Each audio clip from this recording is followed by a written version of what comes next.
Hola, soy Matt Lewis, soy autor e historiador, y estoy aquí hoy en la Torre de Londres, con History Hit, para hablar de uno de los mayores misterios de esta fortaleza. Hace más de 500 años, dos niños pequeños jugaron aquí por última vez, y luego desaparecieron. No vinimos a hablar de un asesinato, sino de la posible supervivencia de los príncipes de la Torre.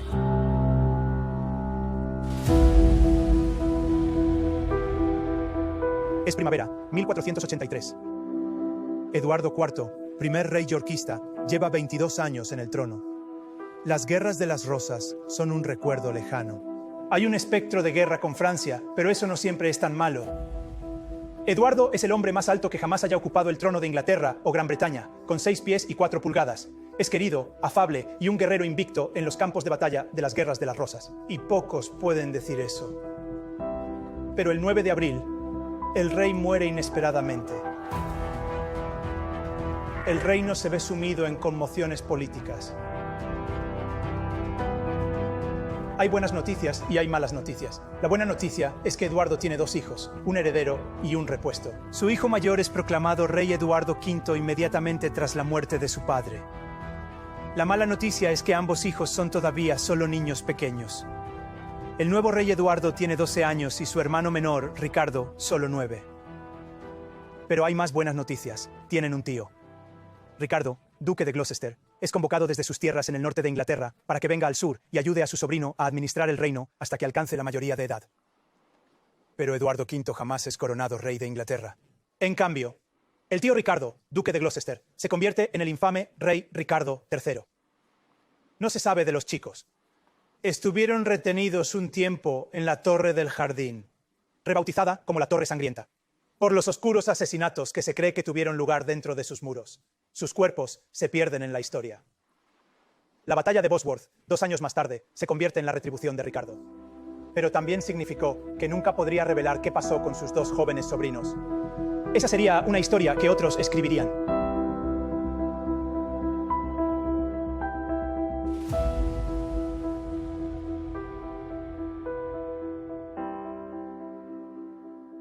Entonces, si la historia que tenemos de los príncipes de la Torre es tan pulcra y ordenada, ¿por qué nos ha fascinado durante generaciones? ¿Por qué inspira debates acalorados en las redes sociales hoy, al igual que lo habría hecho en las tabernas de la Inglaterra del siglo XV? Es en parte porque resulta espantoso. Se trata de 2 niños pequeños, de 12 y 9 años, asesinados por su tío. Se les vio por última vez jugando con arcos y flechas en el césped bajo la Torre del Jardín. Hay un componente de cuento de hadas. El tío malvado que usurpa el trono a sus sobrinos y ordena su eliminación nocturna. También se debe en parte al retrato que nos dejaron los pintores victorianos. Siempre están pintados con sus preciosas y fluidas melenas rubias pegadas, mirando en direcciones opuestas. Es como si estuvieran esperando que sus asesinos entren y los rematen. En realidad, los chicos crecieron por separado. Eduardo pasó sus años desde los 2 años, en las marcas galesas, en Ludlow, entrenándose para gobernar. Ricardo fue criado en la corte con su madre y hermanas. Los chicos serían casi extraños entre sí. Y sin embargo, se nos vende una imagen de ellos, aferrados el uno al otro como una sola unidad que comparte un destino fatal. Pero también es un enigma, y a todos les encantan los misterios. Simplemente no sabemos qué pasó con los príncipes de la Torre. Ricardo III tiene que ser el sospechoso obvio en cualquier investigación de asesinato. Pero ¿cuánto habría avanzado Agatha Christie si el sospechoso evidente siempre fuera el autor del crimen? Avanzando 200 años, el misterio pareció resuelto cuando obreros retirando una escalera aquí encontraron restos de 2 niños. El rey Carlos II proclamó que eran los de los príncipes de la Torre y los colocó en una urna en la abadía de Westminster. Hay una placa en la pared que marca el lugar donde fueron encontrados. ¿Caso cerrado? No lo creo. En el año 1933, esos restos fueron exhumados de su urna y se les aplicó un examen científico. No pudieron datar los esqueletos. No pudieron fechar los restos. Ni siquiera supieron si eran niños o niñas. Encontraron huesos de animales y tierra mezclada del montón de basura donde estaban los huesos.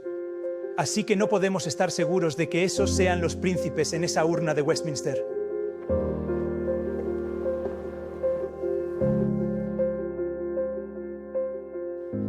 Es fascinante que un monarca que reinó por menos de 2 años hace más de 500 años, aún inspire tanto interés hoy. Entonces, ¿por qué estamos obsesionados con el rey Ricardo III? Sin duda, el destino de sus dos sobrinos influye en el misterio. Pero es más que eso. Hay una sensación de que fue maltratado por la historia, de que hay un problema que necesita arreglarse en su reputación. Ricardo tenía 30 años cuando ascendió al trono de Inglaterra. En los años previos, creció en el apogeo de las guerras de las rosas durante algunos de los años más duros. Sufrió 2 períodos de exilio, a los 8 y nuevamente a los 18 años. Había luchado y tenido éxito en batallas a pesar de su escoliosis. Había participado en una invasión a Francia, lideró una campaña contra los escoceses. Todo esto antes de acercarse al trono de Inglaterra. Y ese hombre que vemos trabajando en el norte, forjando una sólida reputación para sí mismo como campeón de la justicia, la equidad y el hombre común, es casi imposible de conciliar con el monstruo de 1483 que la historia nos ha legado. He estado fascinado por Ricardo III durante años, y cuanto más leo, más fascinado me siento y más preguntas tengo, en lugar de respuestas. Casi todo sobre él está tan cubierto de misterio, humo y espejos, que 2 personas pueden leer la misma evidencia y llegar a 2 conclusiones muy distintas. Yo veo un hombre adelantado a su época, interesado en la justicia social, y eso lo hizo una amenaza para el poder en el país, para aquellos que se beneficiaban del status quo. Y quizás por eso tiene tan mala fama. Para mí, no merece ser recordado como un asesino de niños. Así que yo desafiaría la creencia común de que Ricardo asesinó a los príncipes. No es imposible, pero hay lagunas en la teoría. Nos encontramos ahora en la Torre Sangrienta, nombrada así por su brutal vinculación con la masacre de 2 jóvenes que se conocerían como los príncipes de la Torre. Fue en una sala como esta, quizás esta misma, que los chicos aguardaron su destino en 1483. ¿Qué les depararía su tío Ricardo? Si hubo 2 asesinatos en 1483, Ricardo III es el principal sospechoso. Toda investigación de homicidio buscará un motivo, los medios y la oportunidad, y Ricardo III posee definitivamente los 3 elementos. Su motivo es asegurar el trono para sí mismo y quizás incluso proteger a su propio hijo, su futura dinastía. Los medios son fáciles de ver. Ricardo es el rey, puede hacer lo que quiera. Puede hacer que los asesinen siguiendo sus instrucciones. La oportunidad es obvia. Los chicos están al cuidado de Ricardo en la primavera y verano de 1483.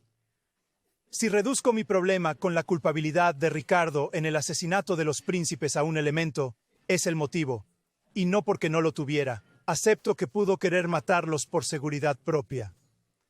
Pero si Ricardo ordena el asesinato de sus 2 sobrinos para asegurarse el trono, necesita que todos sepan que los príncipes están muertos y no son una amenaza.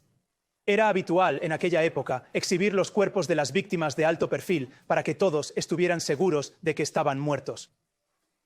Se levantarían sospechas si Ricardo mostrara los cuerpos. La gente no tenía que creer a Ricardo. Podría decir que murieron por causas naturales o que otro los mató. No importaba si le creían. Solo importaba que supieran que estaban muertos. Si Ricardo ordenó matar a sus sobrinos y lo ocultó toda su vida, los mató sin ganancia material. ¿Y si hemos estado haciendo la pregunta equivocada por 500 años? ¿Y si en nuestra desesperación por encontrar al brutal asesino de 2 niños pequeños hemos pasado por alto otra posibilidad? Si permitimos por un momento que no hay certeza sobre el destino de los príncipes de la Torre, si aceptamos que, según la evidencia disponible, Ricardo III no era un hombre que recurriera al asesinato como primera medida, si permitimos también que su silencio sobre el asunto anularía el propósito de los asesinatos, entonces, quizás por un momento, podemos considerar la posibilidad de la supervivencia de los príncipes. Sé lo que piensan. Si sugiero que sobrevivieron después de 1483, ¿debe haber alguna prueba de esto?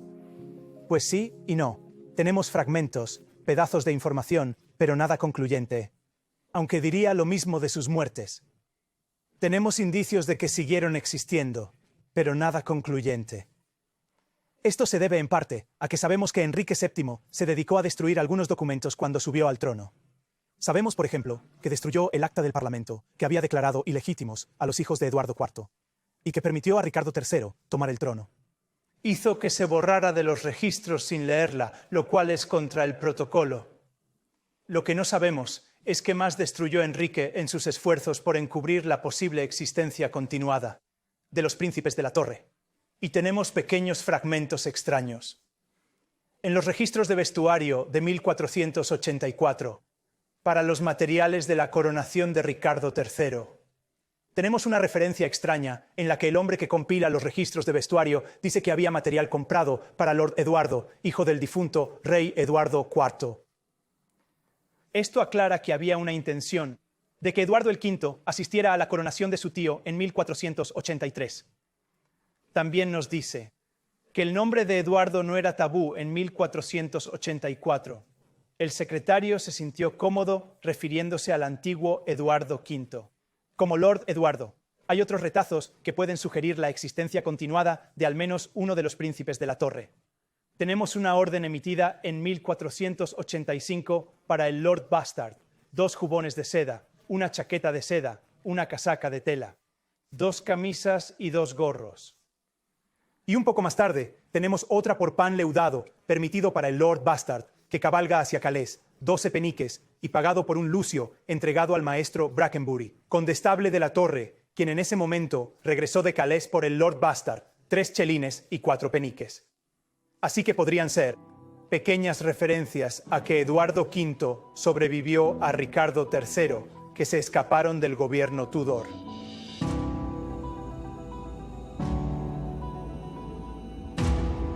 No vemos confirmación documental de que los príncipes siguieran vivos después de 1485. Y quizás no deberíamos esperarlo. Pero podemos pensar en las acciones de quienes estaban cerca de los príncipes y se habrían visto afectados por su supervivencia. Por ejemplo, que en abril de 1484, su madre, Isabel Woodville, sale del santuario de Westminster y entrega a sus hijas al cuidado de Ricardo III. Si estaba convencida de que él había asesinado brutalmente a sus 2 hijos, ¿por qué le daría la custodia de sus hijas? El momento es crítico. En abril de 1484, el Parlamento de Ricardo III acaba de sesionar. Su título a la corona está en la ley. Sofocó rebeliones en octubre. Está tan seguro como jamás lo estará en el trono de Inglaterra. Eligió este momento para decirle a Isabel que sus hijos vivían.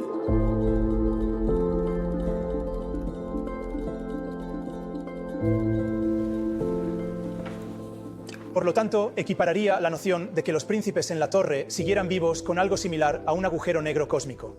No podemos observar un agujero negro, ni tampoco evidencia tangible de que los príncipes en la Torre sigan vivos, pero sabemos que existen debido al efecto gravitatorio que ejercen en lo que los rodea.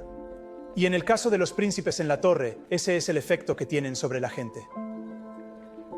Durante la vida de Ricardo III, no es buena política preguntar por sus sobrinos. Es poner el cuello en el bloque. Pero después de que él muriera en 1485, serviría a la seguridad del gobierno Tudor temprano para aclarar el asunto, para que todos supieran que los príncipes habían muerto y que Ricardo III fue quien los asesinó.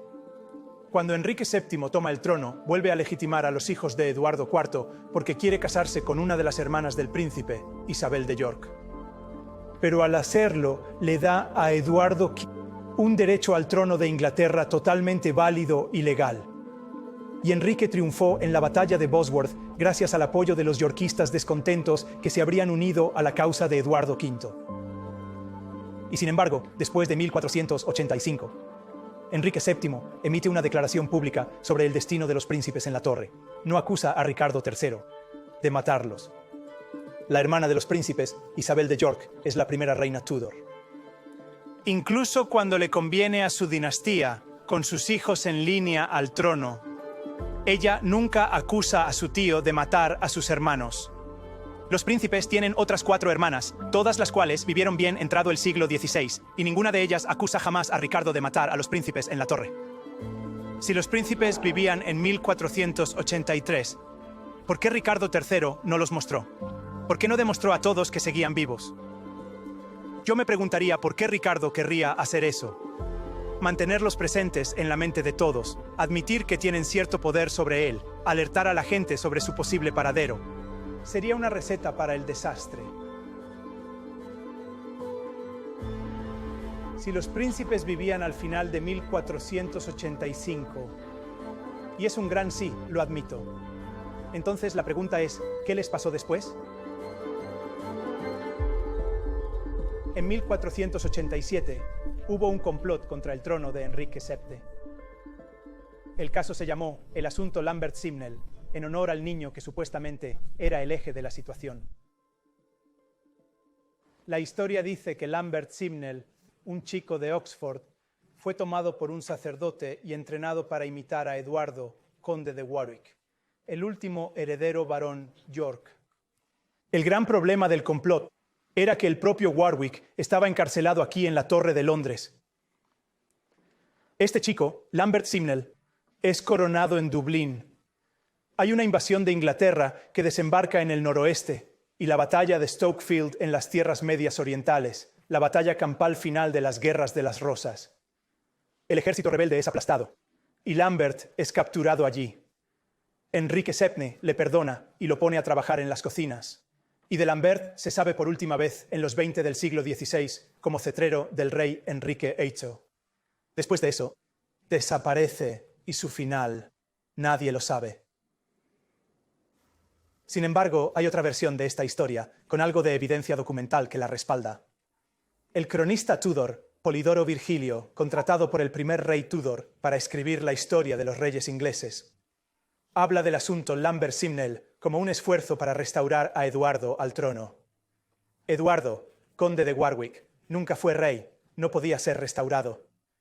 El único Eduardo que se podría restaurar en 1487, si aún vivía, era Eduardo V. Bernard André, el poeta ciego de la corte Tudor, escribió también una historia de Enrique VII. En general, es muy elogiosa con su señor. Y sobre el asunto Lambert-Simnel, Bernard André tiene claro que fue un fraude, que Lambert-Simnel era un impostor. Pero también dice que la gente en Irlanda proclamó con intención maliciosa que un cierto chico, nacido hijo de un zapatero o un molinero, era el hijo de Eduardo IV. Y así nos dice que este fue un esfuerzo para colocar a uno de los hijos de Eduardo IV en el trono, no al conde de Warwick. El hijo de Eduardo IV, cuyo nombre era Eduardo, significa Eduardo V. Bernard André repite esto un poco más tarde y luego relata un detalle interesante sobre un intercambio que ocurrió en la corte. Mientras Enrique VII está obteniendo información de Irlanda sobre la trama emergente allí, envía un heraldo que se ofrece voluntario para ir porque dice que puede identificar a este chico si realmente es quien dice ser. El heraldo va a Irlanda. Vuelve. Y desafortunadamente para Enrique VII no puede decir que este chico no sea quien dice ser. Ahora el heraldo nos dice que finalmente fue aceptado como hijo de Eduardo por muchos hombres prudentes. Así que de nuevo, es aceptado como hijo de Eduardo IV, lo que lo hace Eduardo V.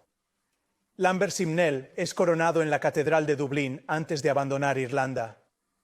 ¿Por qué sería eso? Ningún otro pretendiente pasa por una ceremonia de coronación como la de Lambert-Simnel.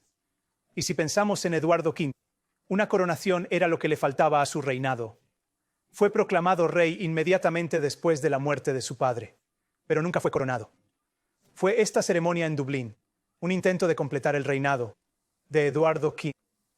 No tenemos información que provenga realmente del interior del bando yorkista durante todo este asunto. Muchos de los registros en Irlanda fueron destruidos tras el asunto de Lambert-Simnel. Y no sabemos el número reinado que usó este rey Eduardo. Se nos dice que es el rey Eduardo VI por ser el conde de Warwick. ¿Y si fue Eduardo V? ¿Y si la razón de que todos esos registros fueran destruidos fue porque apuntaban a la supervivencia de uno de los príncipes de la torre? Así que creo que el asunto Lambert-Simnel pudo haber sido un complot a favor del rey Eduardo V. y que el gobierno Tudor pudo usar el hecho de que había dos Eduardos para hacer pasar esto como una amenaza mucho menor de poner a Eduardo, conde de Warwick, en el trono. Lambert Simnel era un chico recogido del campo de batalla al que le ofrecieron un puesto fácil en las cocinas reales si fingía ser el líder del ejército. Lo que no sabemos es qué pasó con el verdadero Eduardo V si estuvo en la batalla de Stokefield. Pudo haber muerto en el combate, pudo haber escapado, pudo haber sido tomado prisionero. Y este chico sirvió para tapar todo el asunto. Lambert Simnel. Fueron noticias falsas medievales. ¿Y qué del hermano menor, Ricardo? La trama de Perkin Warbeck nos da una respuesta posible. Llegó un segundo pretendiente a causar problemas al rey Enrique VII. Dos príncipes en la torre son ahora dos pretendientes. Quizás coincidencia, quizás no. Perkin Warbeck llegó a Irlanda en 1491 como Lambert Simnel. En la historia oficial se nos dice que era un chico de Tournai, hijo de un barquero, entrenado para imitar al menor de los príncipes de la torre, Ricardo, duque de York. Perkin pasó años recorriendo Europa, logrando hacerse pasar como el príncipe Ricardo. A la larga fue apresado por Enrique VII y dio una confesión de que en realidad se llamaba Perkin Warbeck y que no era ningún príncipe. Pero, ¿por qué hemos de creer la versión oficial que nos ha proporcionado el gobierno Tudor? Una vez más, hay más en esto de lo que parece. Perkin Warbeck fue cortejado por las cabezas coronadas de Europa. El rey Jacobo IV de Escocia, Carlos VIII de Francia. Sin duda, son dos hombres que querrían causar problemas al rey de Inglaterra. Juan, rey de Dinamarca, se puso del lado de Perkin. El emperador Maximiliano fue el defensor más leal de Perkin, mientras éste afirmaba ser el príncipe Ricardo. Pero es más que solo querer causar problemas al rey de Inglaterra. Ser rey era algo sagrado, y ningún rey afirmaría que un chico de Tournai era un príncipe legítimo. Sus coronas eran sagradas y no las rebajarían al hacer pasar a un don nadie, como un rey. Perkin desembarcó en Deal, Kent, para invadir Inglaterra, pero lo echaron. Llegó a Irlanda antes de ir a Escocia, donde lo recibió el rey Jacobo IV. Tras un intento fallido de invadir Inglaterra por la frontera escocesa, Perkin fue al suroeste e intentó alborotar en Cornualles, donde hubo una rebelión fiscal reciente. Llevó un ejército a Taunton. Fue proclamado rey Ricardo IV en Bodmin Moor. Pero cuando se acercó un ejército real, perdió el valor y huyó. Sacaron a Perkin de Beaulieu, retirado del santuario allí, para enfrentar la justicia de Enrique VII. Eventualmente admitiría de que era un impostor, que había suplantado a Ricardo, duque de York. Pero existen serios inconvenientes. Esta declaración parece haber sido obtenida mediante tortura. Bernard André, el poeta ciego que trabajaba en la corte de Enrique VII, registró que Perkin era un fraude, pero dice que cuando fue llevado ante el rey Enrique VII, fue golpeado hasta quedar morado por los sirvientes reales, y se rieron de él y se burlaron de su apariencia. Si una confesión se da bajo tortura hoy, diríamos que es muy sospechosa y poco fiable. Y lo mismo habría sido cierto en los años 1490. El embajador español de Puebla escribió a casa tras ver a Perkin en Londres, que estaba desfigurado, sugiriendo que las palizas siguieron. De Puebla temía que Perkin no viviría mucho más si seguía siendo tratado así. El boceto se dibujó a principios de los 1490 para apoyar la afirmación de Perkin. Fue toda esta violencia un esfuerzo para encubrir que se parecía mucho a Eduardo IV, el hombre que afirmaba que era su padre. Perkin fue finalmente alojado en la Torre de Londres, aquí, y luego se vio envuelto en otro montaje. Lo pusieron en comunicación con Eduardo, conde de Warwick, el otro heredero yorkista, quien estaba encarcelado en la Torre de Londres, y se les incitó a planear una fuga conjunta. Fueron atrapados antes de salir de sus celdas, y ambos hombres fueron sentenciados a muerte. La historia tradicional sugiere que el conde de Warwick fue ejecutado a instancias de los españoles, quienes querían al último heredero yorkista muerto antes de que su hija, Catalina de Aragón, llegara a Inglaterra para casarse con el príncipe Tudor. Pero, ¿y si en realidad a los españoles les preocupaba más Perkin Warbeck? ¿Y si él era el verdadero Ricardo, duque de York, heredero de la corona yorkista de Inglaterra? ¿Y si Eduardo, conde de Warwick, fue sacrificado para encubrir el asesinato del más joven de los príncipes de la Torre?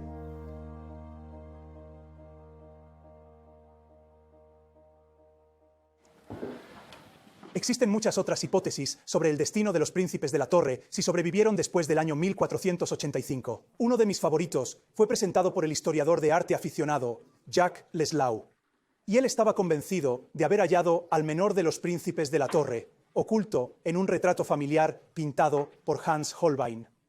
Retrato de la familia de Sir Thomas More.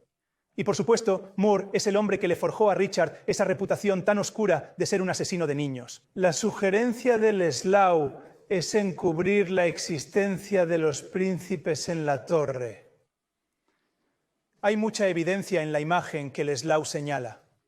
El joven que llega al fondo de la pintura, que parece estar atravesando una pared y con prisa. Se le identifica como John Harris, secretario de Thomas More, pero Leslau creía que había más en él. El nombre sobre su cabeza, Johannes Heresius, es el único sin apellido en mayúscula en la pintura. Y Johannes Heresius se traduce del latín como Juan el heredero legítimo. Y Leslau sugirió que esta figura era el doctor John Clement, yerno de Thomas More, y que John Clement era una identidad asumida para Ricardo, duque de York, el menor de los príncipes de la Torre. Esta figura está bajo un dosel decorado con flores de lis reales. Su cabeza es la más alta de toda la pintura, posición reservada para el más importante.